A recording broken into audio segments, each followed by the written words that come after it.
அனைவருக்கும் வணக்கம். நான் நந்தினி. இன்று இருக்கக்கூடிய சில முக்கியமான டிஃபென்ஸ் அப்டேட்ஸை பார்க்கலாம். உக்ரைன் ரஷ்யா போர் தொடர்ந்தால் நீண்ட தூரம் சென்று தாக்கும் டொமஹாக் ஏவுகணைகளை உக்ரைனுக்கு வழங்க வேண்டியிருக்கும் என ரஷ்யாவுக்கு அமெரிக்க அதிபர் டொனால்டு ட்ரம்ப் எச்சரிக்கை விடுத்துள்ளார். டொமஹாக் ஏவுகணைகளை கண்டு ரஷ்யா கவலை அடைவது ஏன், அந்த ஏவுகணையின் திறன்கள் என்ன என்பது பற்றி விரிவாக பார்க்கலாம்.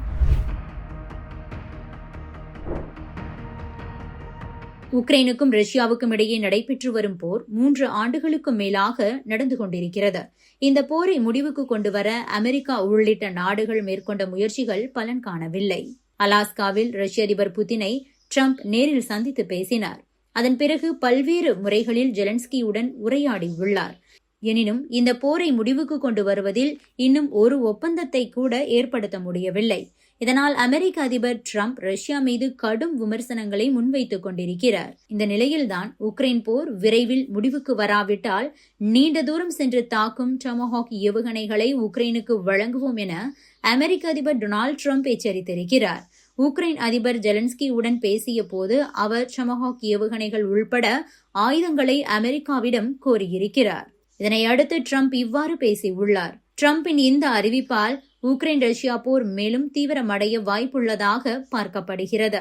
டொமஹாக் ஏவுகணைகள் நேரடியாக உக்ரைனுக்கு விற்கப்படாமல் நேட்டோ அமைப்புக்கு வழங்கப்படும் என்றும் அங்கிருந்து உக்ரைனுக்கு கிடைக்க வழிவகை செய்யப்படும் எனவும் ட்ரம்ப் குறிப்பிட்டிருக்கிறார். அவர் என்ன சொல்கிறார் என்றால், இந்த போர் முடிவுக்கு வராவிட்டால் நாங்கள் இதை செய்யக்கூடும். ரஷ்ய அதிபர் விளாடிமிர் புதின் மீது டொமஹாக் ஏவுகணைகள் பாய வேண்டும் என்று நான் நினைக்கவில்லை. இவ்வாறு ட்ரம்ப் தெரிவித்திருக்கிறார். டொமஹாக் ஏவுகணைகளை உக்ரைனுக்கு வழங்குவதற்கு முன்பாக இந்த ஆயுதங்கள் எவ்வாறு பயன்படுத்தப்படும் என்பதை அறிய விரும்புவதாகவும் ட்ரம்ப் கடந்த வாரம் தெரிவித்திருந்தார். டொமஹாக் ஏவுகணைகள் ராணுவ நோக்கங்களுக்காக மட்டுமே பயன்படுத்தப்படும் என்றும் ரஷ்யாவில் உள்ள பொதுமக்கள் மீது தாக்குதல் நடத்தப்படாது என்றும் ஜெலன்ஸ்கி கூறியிருக்கிறார். உக்ரைனுக்கு கொடுக்கப்படும் என்று ட்ரம்ப் மிரட்டும் அந்த டொமஹாக் ஏவுகணைகள் எந்த அளவுக்கு வல்லமை வாய்ந்தது என்பது பற்றியும் பார்க்கலாம். இந்த டொமஹாக் ஏவுகணைகள் என்பவை கடலிலிருந்து செலுத்தப்படும் நீண்ட தூர ஏவுகணையாகும். இவை 2500 கிலோமீட்டர் தூரம் வரை இலக்குகளை சென்று தாக்கக்கூடிய திறன் கொண்டது. சுமார் 6.1 மீட்டர் நீளமும் 1510 கிலோ எடையும் கொண்ட இந்த ஏவுகணைகள் சராசரியாக $1.3 மில்லியன் விலையில் இருக்கின்றன. இந்த ஏவுகணைகள் கப்பலில் இருந்து செங்குத்தாகவும் நீர்மூழ்கி கப்பலிலிருந்து நேரடியாகவும் ஏவப்படலாம். இவை திட எரிபொருளால் உந்தப்பட்டு செயல்படுகின்றன.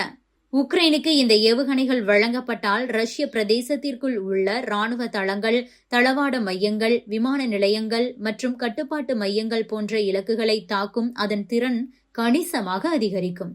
டொமஹாக் ஏவுகணைகள் முதலில் 1991 ஆண்டு பெர்ஷியன் வளைகுடா போரின் போது ஆபரேஷன் டெசர்ட் ஸ்ட்ரோம் நடவடிக்கையின் ஒரு பகுதியாக பயன்படுத்தப்பட்டன. ஈராக் மற்றும் அமெரிக்கா இடையில் நடந்த போரின் போது அமெரிக்கா இந்த ஏவுகணைகளை பயன்படுத்தி ஈராக்கில் இருந்த வலுவான இலக்குகளையும் அழித்தது.